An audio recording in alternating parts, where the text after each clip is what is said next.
Hi hello నమస్తే welcome to our channel. నేను మీ చార్మి. మల్లారెడ్డి అంటే తెలియని వాళ్ళు ఎవరు ఉండరు. అటు సోషల్ మీడియాలో అయినా ఇటు పాలిటిక్స్లో అయినా ఎక్కడ విన్నా కూడా కొన్ని సంవత్సరాల పాటు ఆయన పేరైతే మారుమ్రోగిపోయింది అనుకోవచ్చు. ఇప్పటికీ కూడా మల్లారెడ్డి అంటే గుర్తుపట్టే వాళ్ళు చాలామందే ఉంటారు.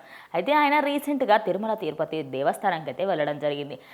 ఇక అక్కడికి వెళ్ళిన తర్వాత ఆయనకైతే మీడియా అటు ఆంధ్రప్రదేశ్ జరుగుతున్న వరదకి సంబంధించి, అదేవిధంగా అక్కడ ఉన్న విజయవాడలో జరుగుతున్న సింగ్ నగర్కి సంబంధించి, అదేవిధంగా వాటి గురించి అడగగా ఆయన అయితే అటు 74 సంవత్సరాలు ఉన్న చంద్రబాబు నాయుడు ఈ వయసులో కూడా ఆయన ఇంత సహాయం చేస్తూ, అదేవిధంగా ఎవరెవరికైతే ముంపు ప్రాంతాల్లో ఉన్నారో, ఎవరెవరికైతే ఇళ్ళకి సంబంధించి, అదేవిధంగా చాలా నష్టం వాటిల్లిందో వాళ్ళందరికీ సహాయక చర్యలు చేసే విధంగా అన్నిట్లో కూడా ముందుంటున్నారని, ఆయన ఈ వయసులో ఇంత చేస్తున్నారంటే చాలా గొప్ప విషయమని, అదేవిధంగా ఒక సీఎం కొండాల్సిన లక్షణాలన్నీ ఆయనలో ఉన్నాయి అంటూ అటు మల్లారెడ్డి చెప్పుకోజరిక. దాని తర్వాత ఆయనకైతే మీరు పార్టీ మారే ఉద్దేశం ఏమైనా ఉందా అని అడగగా, నేనైతే ప్రజెంట్ పార్టీ మారే ఉద్దేశంలో లేను అని ఆయన అయితే క్లియర్ కట్గా చెప్పుకొచ్చారు.